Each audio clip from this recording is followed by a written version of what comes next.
படிச்சிருங்க குழந்தைகளை. அதனால தானே காமராஜர் சொன்னாரு, படிப்பா. இவங்க சொல்றாங்க, அவங்க சொல்றாங்க, அம்மா சொல்றாங்க, அப்பா சொல்றாங்க, திறந்து உட்காந்து படி. அங்க மிஸ் பண்ணிட்டேன்னு வச்சுக்கோங்க, நீ என்ன மிஸ் பண்றனே தெரியாத விஷயங்களை மிஸ் பண்ணுவே. நீ கைதிகள் இருக்காங்கல்ல, ஆயுள் கைதிகள், அவங்களுக்கு ஒரு மோட்டிவேஷன் ஸ்பீச்சுக்காக கூப்பிட்டாங்க. என்ன மோட்டிவேஷனுக்கு மதுரைக்கு கூப்பிடுறாங்க.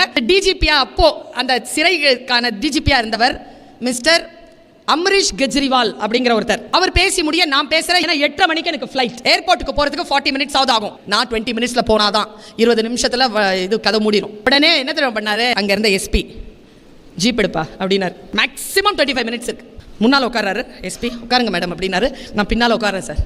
முழு கூட்டம், இந்த மாதிரி கூட்டம் இப்படி போயிட்டு இருக்கு தெற்கு மாட வீதியில.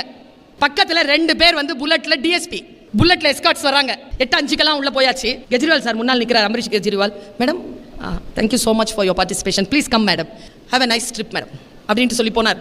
அப்போ டிஎஸ்பியா இருந்த துப்பாண்டின்னு ஒரு போலீஸ் ஆஃபீஸர், அவர் மேம் ஒரே நிமிஷம் மேம் அப்படின்னாரு.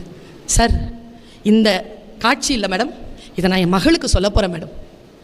என்னது சார்? நீங்கள் யார் மேடம்? உங்களுக்காக கெஜ்ரிவால் சார் நிற்கிறாரு, உங்களுக்காக எங்கள் எஸ்பி சார் வந்து முன்னால் சீட்டில் உட்காந்துட்டு வராரு, உங்களை கூட்டிகிட்டு வந்து மரியாதையாக நாங்கள் வந்து ஒரு இடத்துல கொடுக்குறோம். எங்கள் துறையில் ஹையர் போஸ்ட்டில் இருக்கிறவங்க உங்களுக்காக நின்று இவ்வளோ பணியாற்றி இருக்கிறாங்க. நீங்கள் யாருன்னு யோசிச்சு பார்த்தேன் மேடம், நீங்கள் யாருமே இல்லை மேடம், உங்களுக்காக இல்லை மேடம் இந்த மரியாதை, நீங்கள் படித்த படிப்புக்கு தான் மேடம் இந்த மரியாதை. ஏன் படிக்கணும்? பென்சிலிருந்து க்ரீன் பென்னுக்கு போகலாம், அதனால் படிக்கணும்னு நினச்சிக்கோ.